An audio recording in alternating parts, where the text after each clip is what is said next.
Sindaco, finalmente dopo tanti mesi è stato approvato il bilancio per il comune di Ribera. Ecco, siete arrivati al traguardo, una misura importante perché così si può andare avanti con l'attività amministrativa del comune. Ma è un risultato ormai importante per gli enti locali, non dovrebbe essere un risultato importante l'approvazione del bilancio. Di fatto lo è. Lo è perché solo pochi comuni riescono ad approvare il bilancio in tempi umani, dato che noi siamo a luglio e ci consideriamo tra gli umani. Molti comuni purtroppo, pur volendolo fare, non riescono ad approvare il bilancio nemmeno nell'anno solare.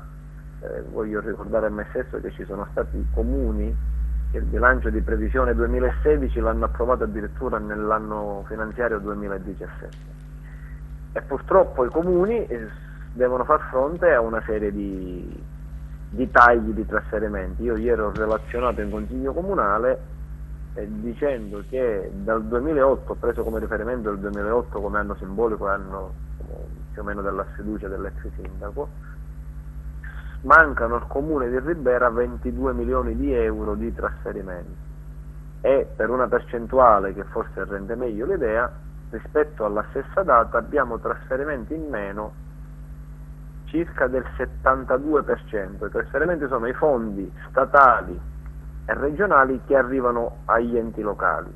Dal 2008 a oggi arrivano il 72% in meno di fondi, di soldi, per parlare insomma un po' con i cittadini. Nonostante questo, comunque, siamo obbligati a erogare servizi essenziali. Nonostante questo, dobbiamo assicurare l'ordinaria amministrazione e tentare di fare delle iniziative che possono migliorare la qualità della vita dei nostri concittadini, chiaramente riuscendoci alla men peggio.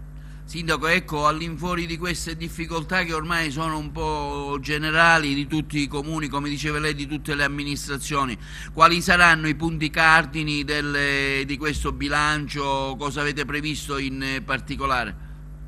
Ma abbiamo voluto dare una particolare attenzione alla viabilità rurale. Noi siamo un centro prevalentemente agricolo, viviamo pressoché di agricoltura, la nostra arancia è l'unica arancia al Monte DOP.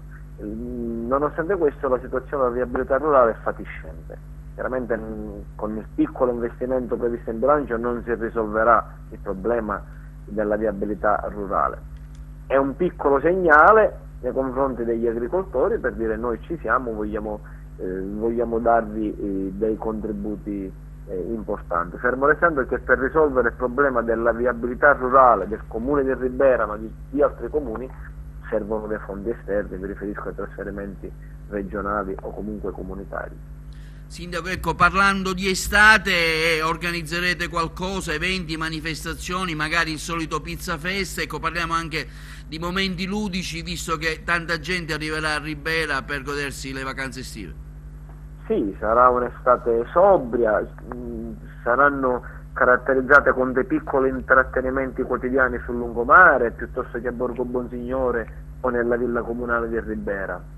Tra gli eventi chiaramente di punta, dal 15 al 20 agosto ci sarà l'anteprima Pizza Fest, poi il Pizza Fest vero e proprio sarà dal 14 al 17 settembre, ma tutto questo chiaramente è ancora in itinere, è inutile anticipare dei nomi perché è tutto ufficioso, chiaramente ci saranno dei nomi importanti e chiaramente la pizza che farà da regina dell'evento.